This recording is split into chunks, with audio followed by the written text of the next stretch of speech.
Сегодня у нас интересный эфир, важный эфир.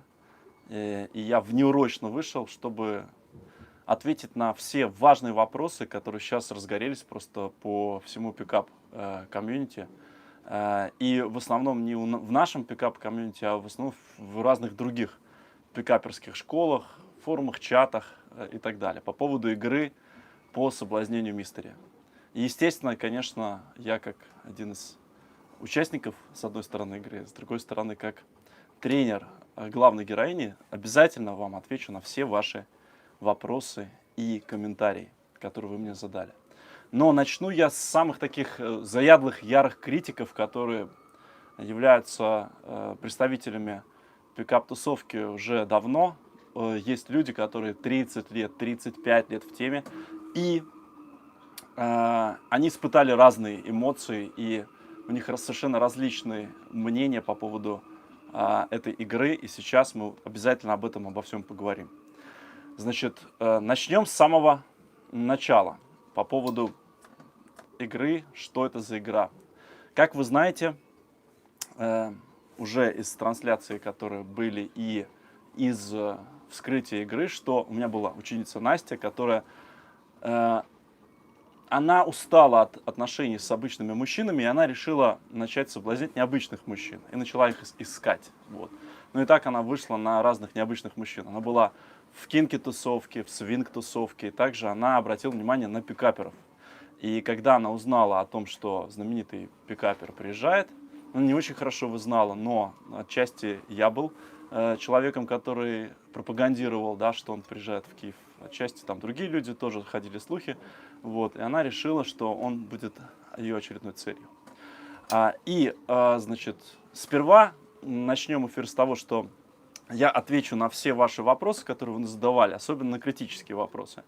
А в конце я расскажу о том, какие цели были у меня, как основателя одной из пикаперских школ, в данной игре. Значит, первый вопрос, который был задан, это по поводу нарушений правила конфиденциальности. Да? Очень много вообще во многих школах там муссируются постоянно правила конфиденциальности. В данной ситуации так случилось, что мистери оказался в роли жертвы, а на роль пикапера значит, была поставлена Настя.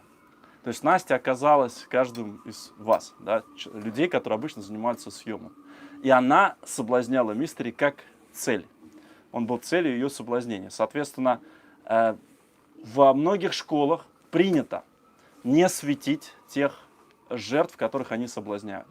Кроме моей школы, я объясню почему. Давным-давно мы заметили, что это правило конфиденциальности обычно немножко работает в минус тем людям, которые занимаются соблазнением. Значит, выглядит это так. По правилу конфиденциальности я и мой напарник общаемся с одной девушкой, которая мне нравится. И эта девушка начинает нами крутить. И мы не знаем, потому что у нас есть правила конфиденциальности, мы не показываем своих переписок. В нашей теме я руками, кулаками, разными частями тела выбивал из людей это дерьмо, чтобы они не скрывали свои переписки друг от друга и не скрывали игры, которые они ведут. Да? Это одна из самых важных вещей. Крысизм у нас в теме запрещен. У нас это называется не правило конфиденциальности, а крысизм. Дело в том, что важный минус пикапа в том, что пикаперы не кооперируются друг с другом для соблазнения. Я всегда вам говорил и продолжаю говорить, что кооперация – это то, чем начали заниматься уже дрожжи. Да? То есть с момента того, как когда организмы были неустойчивы к микробам, кооперации не было. И были там такие различные организмы, которые не кооперировались, а паразитировали. И за счет тянули одеяло на себя, пытались жульничать, съесть больше. Да? За счет этого не было кооперации, и эти организмы были слабые. Они не могли выстоять против микробов и окружающей среды. Даже дрожжи уже пришли к выводу, что надо кооперироваться, чтобы выжить. Кооперация – это очень эффективно. Кооперируются все. Для того, чтобы соблазнять, тоже можно кооперироваться. Для этого это правило конфиденциальности и не светить того, кого ты соблазняешь, нужно уничтожить. Это важный момент. Но кроме того, что многие древние пикаперы блюдут это правило конфиденциальности, они не просто конфиденциальность блюдут, а еще и они скрывают сам факт того, что они занимаются пикапом и стесняются этого. Скрывают в своей публичной жизни то, что они занимаются пикапом, и они скрывают свою личную жизнь. В нашей теме нету вообще понятия такого, как личная жизнь. Потому что все университеты, даже вообще, грубо говоря, наука начала развиваться тогда, когда она стала публичной. Наука начала развиваться, когда появлялись открытые университеты, когда люди научились читать книжки. Она стала доступна людям, и поэтому она начала развиваться. Поэтому правило конфиденциальности в соблазнении у нас в теме вообще запрещено. То есть это то, что ни в коем случае даже нельзя соблюдать. Да? Это важно. Нам важно, чтобы команда действовала в открытую, и все знали все досконально, что кто пишет, кому, для того, чтобы давать обратную связь и работать в кооперации по соблазнению той или иной жертвы.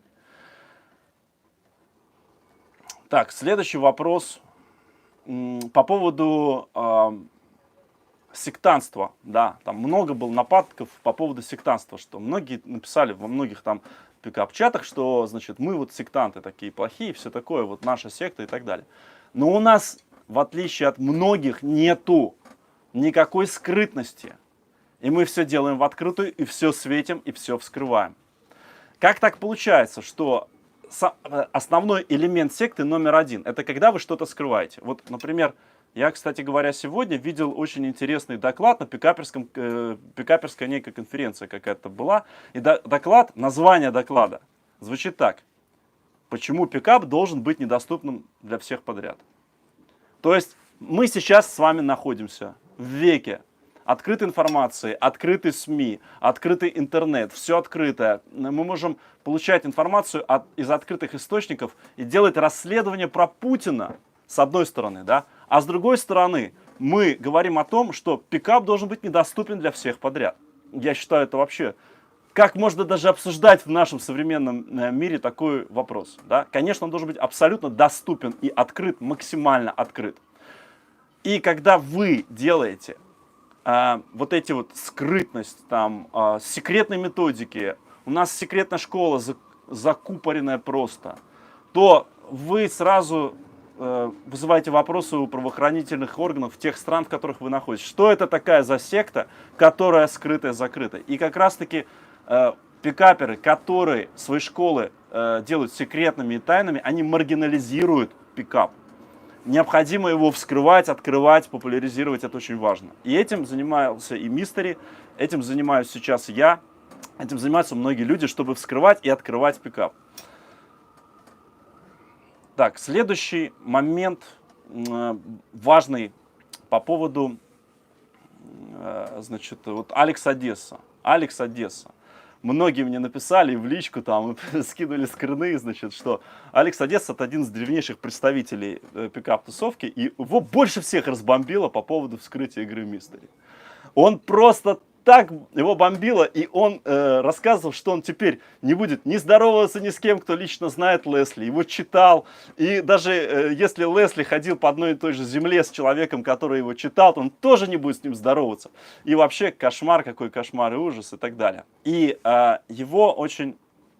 Он поднял важный вопрос, он начал важный дискурс в теме по поводу моральности поступков различных, да, и вообще моральности восприятия Мистери как жертвы соблазнения и вскрытие этой игры ему и там пикап-сообществу и так далее и тому подобное. Это я понял сразу, что тут важно ответить на это, потому что многие люди не понимают основополагающих вещей, в частности, что такое мораль и что такое пикап. Итак, друзья мои, основной закон морали, самый важный закон морали, важнее всего вообще, номер один. Кант считал, что это закон номер один, да? Закон всей нравственности, это максимум вообще всего, что связано с моралью. Звучит так. Воспринимая человека всегда как цель, никогда как средство. Это означает, что если мы подходим к девушке для того, чтобы отработать свои навыки, это уже означает, что мы ее уже воспринимаем как средство для тренировки. Что сказал Мистери в последней встрече, в последний раз, когда мы общались, вот в конце интервью, вы все прекрасно помните. Он сказал, нельзя, чтобы методики не были филд-тестированы. Если они не field-tested, то не имеешь права даже писать про эти методики, потому что с какого черта ты знаешь, что они работают вообще. Получается, что сами по себе поля и сама идея тренировки на женщинах, то есть идея того, чтобы использовать женщин для того, чтобы отрабатывать какие-то методики и проверять, эти методики работают или нет, это уже восприятие женщин как средство для тренировки. И это уже аморально, и это нарушает самый главный моральный закон. Все остальные моральные закончики, которые там нарушают пикап, там где-то что-то как-то, это все чушь и фигня по сравнению с этим главным законом, где вы девушку воспринимаете как средство для тренировки. Таким образом, дорогие мои друзья, Алекс Одесса и все остальные, да, там люди, которые давным-давно занимались пикапом, в частности и Мистери, вы, как только начали заниматься пикапом, вы уже совершили первый жутко аморальный поступок. Вы воспринимали женщин как средство для того, чтобы филд-тестировать методики и так далее. Вот знаете, но при этом замечательно наука использует людей как средство. Бизнес замечательно использует людей как средство.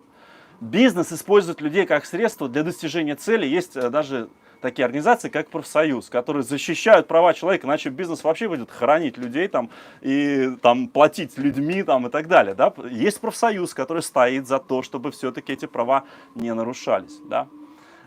Соответственно, но что очень интересно, и почему очень интересный дискурс. Дело в том, что в свое время был такой персонаж у нас в теме, охотница Фаина. И она была журналисткой. И как-то раз она интервьюировала Хью Джекмана. И Фаина, значит, на интервью говорит, вы знаете, Хью, дело в том, что в России есть такие девушки-охотницы, которые воспринимают богатых и знаменитых людей, таких как вы, как средство для тренировки. Просто галочку поставить, чтобы потренироваться. Вот. Как вы вообще к этому относитесь? И что вас воспринимают как средство? И у Хью начались эмоции, его забомбило, он обратил на нее внимание, потом вернулся обратно, захотел поговорить об этом. Да? То есть само по себе нарушение морального закона или разговор даже об этом уже является фишкой соблазнения. Это уже является фишкой и воздействием на чувство человека. Да? Поэтому в данном аспекте мы можем точно сказать абсолютно, что пикап никак не может оцениваться с моральной точки зрения, моральной, нравственной, и какие-то методики и воздействия, и игры не могут так оцениваться, потому что он все-таки наука. Он все-таки как ядерная физика там, или математика, да, и мы не оцениваем ядерную, мы не говорим, что вот там Нобель, значит, или там какой-нибудь Эйнштейн, там, значит, делали там всякие разные разработки, и они аморально ужасные люди, и козлы, подонки, мудаки. Да, конечно, любой ученый мудак и скотина. Были люди, которые вскрывали трупы, когда это было ужасное уголовное преступление, чтобы рисовать человека, да, и это было незаконно, жутко, и за это могли даже сжечь. Но они ходили ночью, рисовали, были гениями искусства. Да? Поэтому здесь в данном случае мы не можем говорить о моральной оценке никак. Второй момент, почему мы не можем об этом говорить еще. Ну, кроме того, что сразу говорю, что там Алекс Одесса, Мистер и так далее, другие мастера, если вы занимаетесь, не хотите совершать аморальных поступков, не занимайтесь пикапом. Просто не занимайтесь, потому что просто вот, как только ты вошел в пикап, ты уже совершил аморальный поступок. Да? То же самое, что я хочу сказать, люди, которые не хотят совершать аморальных поступков, не лезьте в науку, не надо лезть в науку, потому что наука цинична, наука просто одни мудаки в науке находятся. Это факт. Теперь по поводу...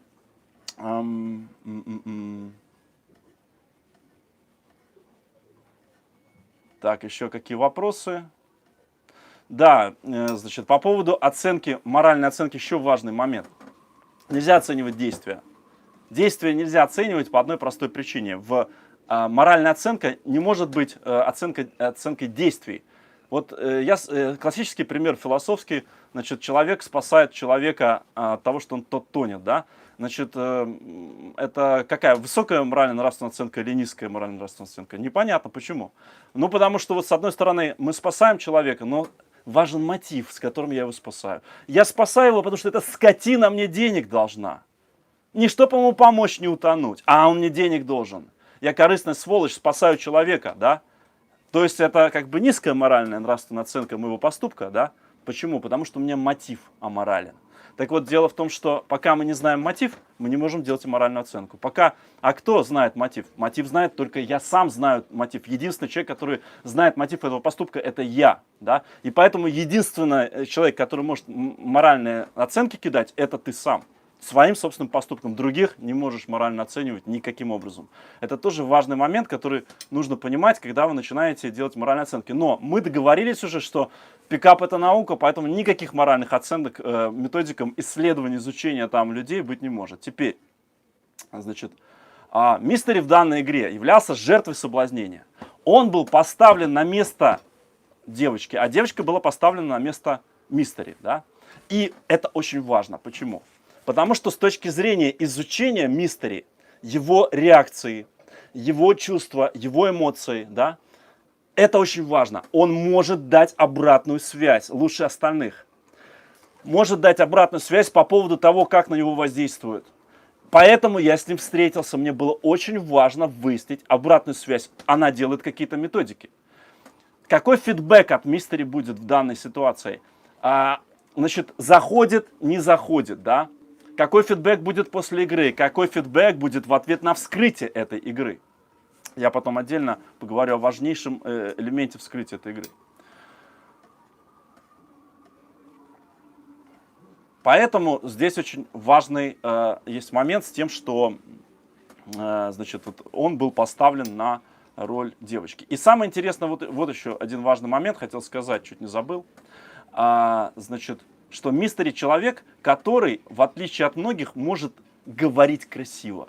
Он говорит красиво. И когда он говорит свою обратную связь, он описывает свои чувства гораздо более детально, чем описывают большинство девиц, которые вам могут сказать. И поэтому сейчас, когда ты подходишь к девице, да, ты методики вот эти, которые ты делаешь, ты уже можешь вспомнить обратную связь Мистери по игре и понять, какие чувства будут интересные вызываться от этих методик, которые сделаны на нем. Это очень интересно.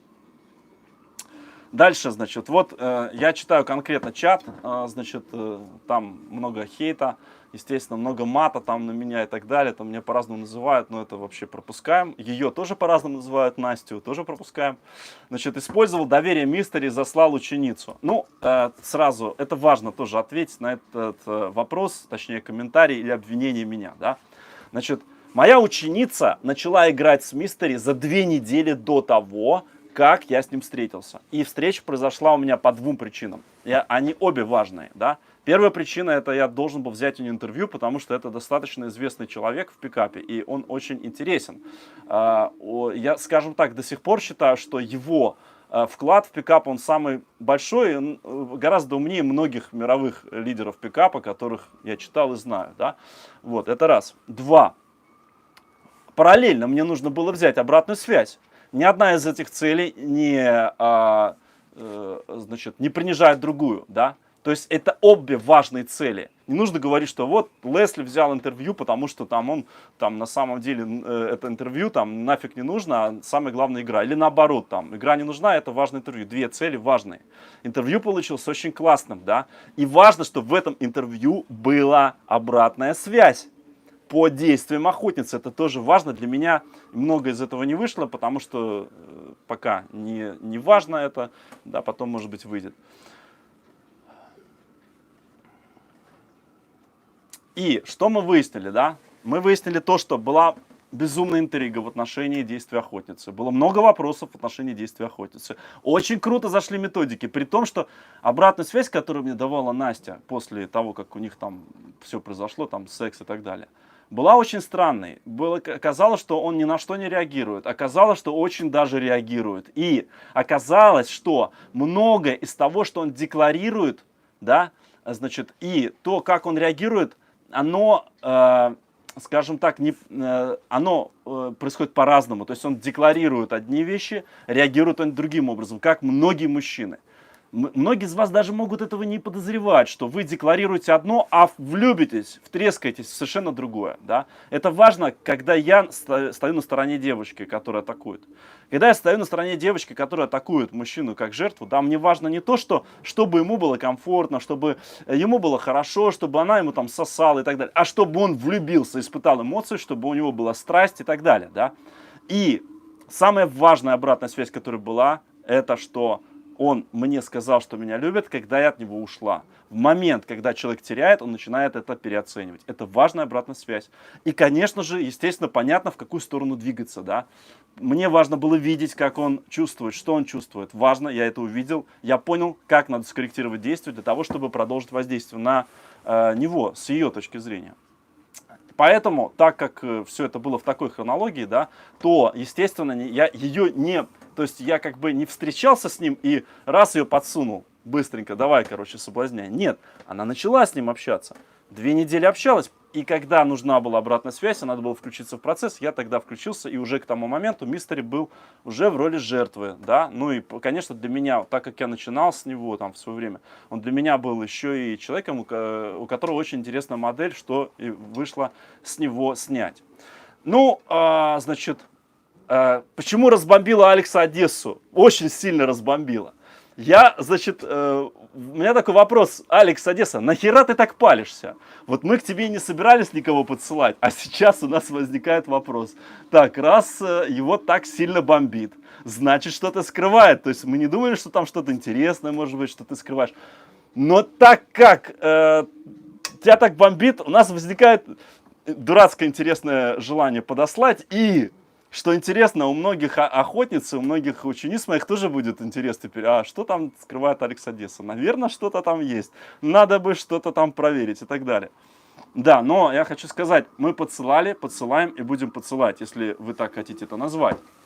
Дело в том, что я подсылал девушек Вадиму Саве, я подсылал их Манкубусу, Леопарду, я их подсылал Дерипаске, Грише своему напарнику я подсылал девушек. Подсылали девушек... значит, Мистери, подсылали девушек, мне подсылали девушек. И я считаю, что это прекрасный инструмент для выяснения, почему так ведутся на какого-то конкретного мастера. Это супер, это лучший инструмент для того, чтобы выяснить, почему на него так ведутся, почему на него так реагируют. Почему? Что он делает реально? Не что он декларирует, а что он делает за пределами той декларации. Потому что вы все очень интересные ребята, да. Но если каждого из вас сейчас вытащить как бы сюда вот, значит, допустим, в эфир, да, и начать задавать вам вопросы, вы много чего будете декларировать, рассказывать, все очень интересно, да. Но нам интересно не то, что вы хотите рисовать, а нам интересно то, что реально, на что реально реагируют женщины, как вы реально ведете коммуникацию. Те из вас гении соблазнения пикапа или знаменитые люди, да, там, или звезды какие-то. Там вот сейчас, например, идет параллельная игра с одним из самых известных мировых рок-звезд, да. Вот, такой спойлер. То есть, может быть, в будущем будет еще вскрыто. Ну и так далее, да. То есть, мы будем продолжать это делать, потому что нам интересны люди. Мы их таким образом изучаем. Как еще можно выяснить, что вы на самом деле думаете, что вы на самом деле чувствуете, что вы на самом деле испытываете, как не подослать к вам девушку, которая вас будет качать и так далее, и вы будете ей это все приватно говорить, что вы чувствуете, и потом мы получаем этот фидбэк о том, что происходит, да? Вот. И последнее, вот, что я хотел бы сказать. Теперь моя цель как соблазнителя, да? Как соблазнителя, не как тренера Насти и не как коуча Насти по поводу этой игры, которая мне платила деньги за то, чтобы я ей помогал. Да, это моя ученица, которая платила деньги, и все чеки могут быть предоставлены всему сообществу. Это не просто какая-то любовница, которую трахал там и так далее. Это моя ученица, которая платила мне деньги за то, чтобы я ее коучил и вел.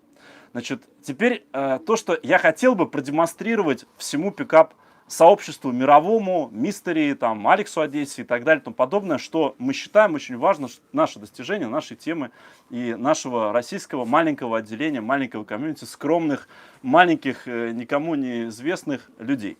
Значит, в В свое время, давным-давно еще это было, начиналось это от книги «Жизнь без трусов», я заметил одну интересную вещь.